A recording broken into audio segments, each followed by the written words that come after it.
How would you like to learn a simple left-hand walking bass pattern that anyone can play? Regardless of your skill level, it's a very simple jazz left-hand pattern that you can apply to any fun piece you'd like to play on the piano.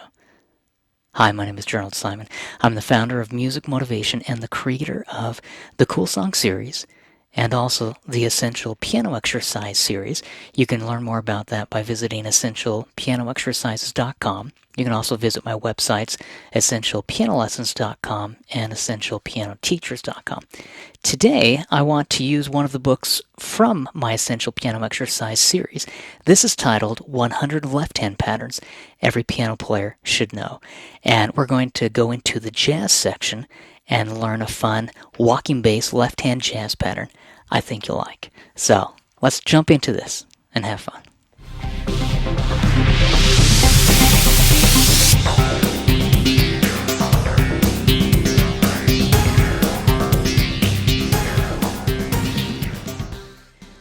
This is a simple left-hand pattern that is found on page 12, and I have two that I'd like to show you.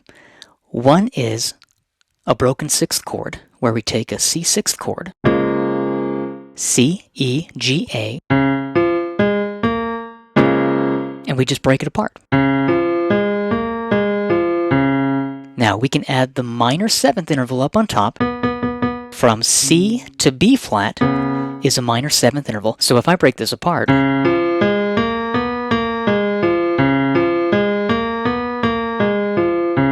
that's the walking bass left-hand pattern. Now what is fun is you can take that left-hand pattern, and with the right hand you can play a C sixth chord, C, E, G, A. Now I could play that in root position, 1, 2, 3, 4, fingering. I could then put the C up on top, play it in first inversion, E, G, A, C. It still is the C sixth chord, but it's in first inversion. Root position, first inversion. If I put the E on top, then it becomes second inversion. If I put the G on top, it becomes third inversion. It still is a C6 chord. C6, root position. C6, first inversion. C6, second inversion. C6, third inversion. And then we're back up to root position again.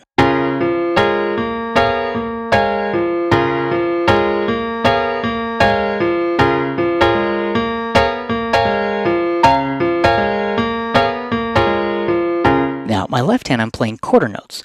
1, 2, 3, 4, 1, 2, 3, 4, 1, 2, 3, 4, 1, 2, 3, 4. My right hand, I'm playing a lot of mixed rhythms. I start with eighth notes. 1, and 2, and 3, and 4, and 1, and 2, and 3, and 4, and I'm playing on the offbeat 1, and 2, and 1, and 2, and 3, and 4, and 1, and 2, and 3, and 4, and 1, and 2, and 3, and 4, and 1, and 2, and 3, and 4, and it's a very simple pattern. You can change and mix up the rhythm all you want.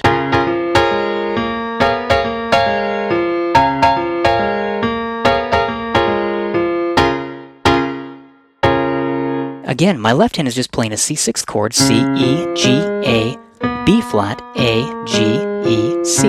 That's all I'm doing with my left hand. That's it. It's a basic pattern, and it's very simple to play. It's a broken sixth chord, and the left hand is just playing a walking bass, while the right hand is playing the sixth chord in root position, first inversion, second inversion, third inversion. You can mix and match the rhythms all you want. The left hand primarily is playing quarter notes, but the right hand you can play eighth notes, quarter notes, you can mix and match, and it's fun to play around with. Now, that's from my book, 100 Left-Hand Patterns Every Piano Player Should Know. You can actually learn more about this and download the entire PDF set from my website, essentialpianoexercises.com. You can buy the paperback book from amazon.com. But what I want to do now is go in and show you the second left-hand pattern that I'd like to have you work on.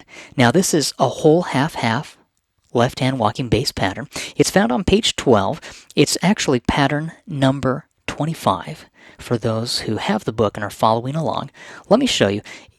It doesn't matter where we start. It's a whole half-half left-hand walking bass pattern, and then we can improvise with the right hand. I'll show you what I mean.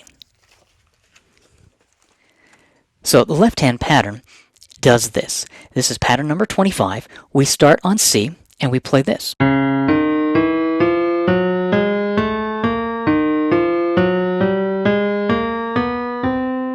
Now, it's really a simple pattern once you figure out what we're doing. It's called a whole half-half walking bass pattern because when we start on C and then we play a whole step, from C to D is a whole step. See that? That's the whole step. And then if I go from D to E flat, that is half a step because we don't have any keys in between those two right there. So it's a whole step, C to D, and then half a step, followed by another half step. Whole, half, half.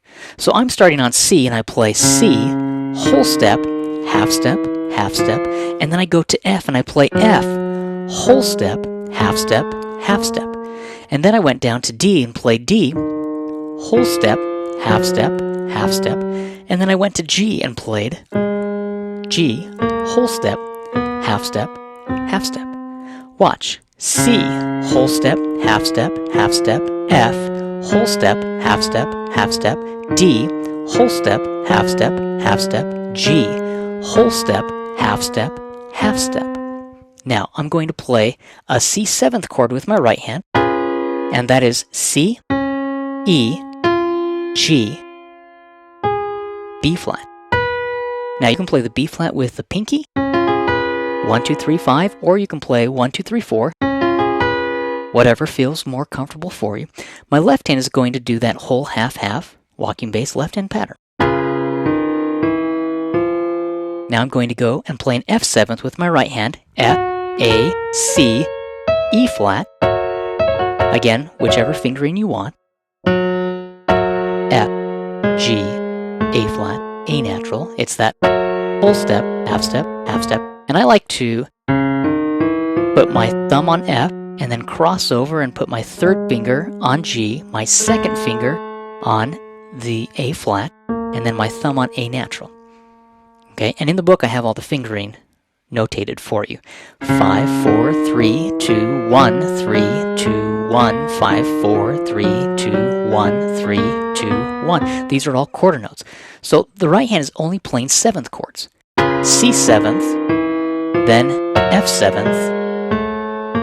Since we go down and play D with the left hand, the right hand is going to play a D7. And then I go to G with the left hand, so the right hand is going to play a G7. Watch this. C7, F7, D7, G7. Now you can start to play around with that.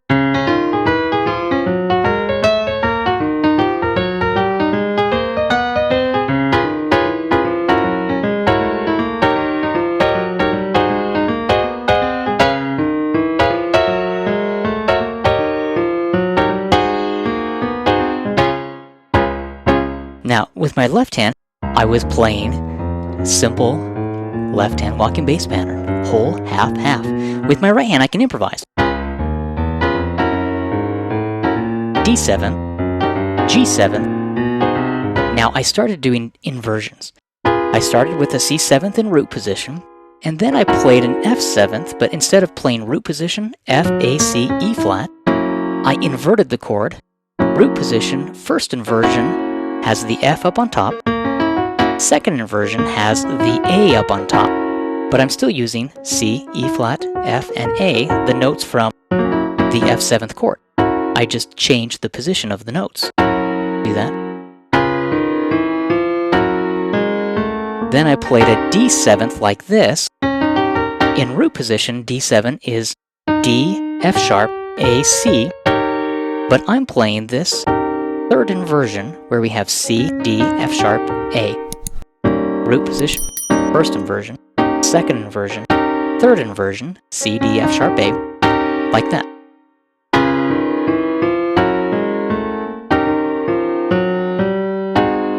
G7th in first inversion. G, B, D, F is a G7th chord in root position.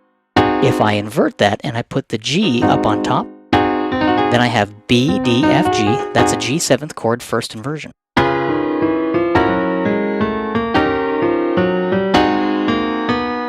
and you can start to play around with that.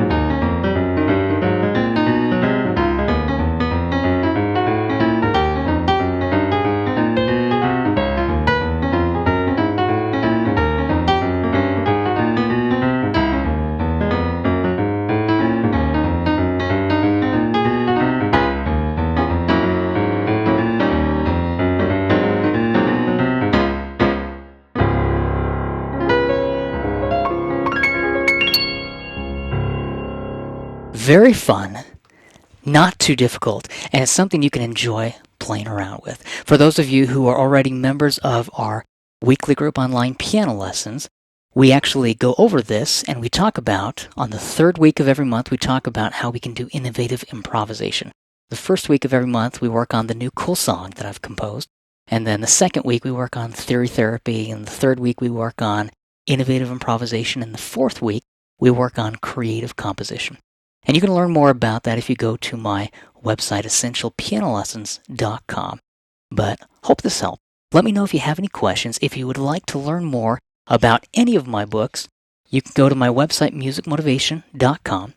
But this book is part of my Essential Piano Exercise series, and you can go to essentialpianoexercises.com to learn more about this and even learn about the course that I've created, where we have monthly group online piano lessons. And then we have videos that I've filmed of all of the books from my Essential Piano Exercises course. Hope you enjoyed. Subscribe to my YouTube channel, youtube.com/Jerald Simon, JeraldSimon. But leave a comment below and let me know what kinds of videos you would like to have me film, and I'll film them for you. I film these weekly videos and share them on my YouTube page for each of you because I want you to learn music theory, improvisation, and composition. Those are the three main areas that I have found are the most neglected areas in the piano teaching world, but they're the three areas that most individuals want to learn about. Learning music theory, improvisation, and composition. I refer to it as theory therapy, innovative improvisation, and creative composition. Hope you enjoyed this video. Share it with family and friends, but leave a comment and let me know what video you'd like to have me film next.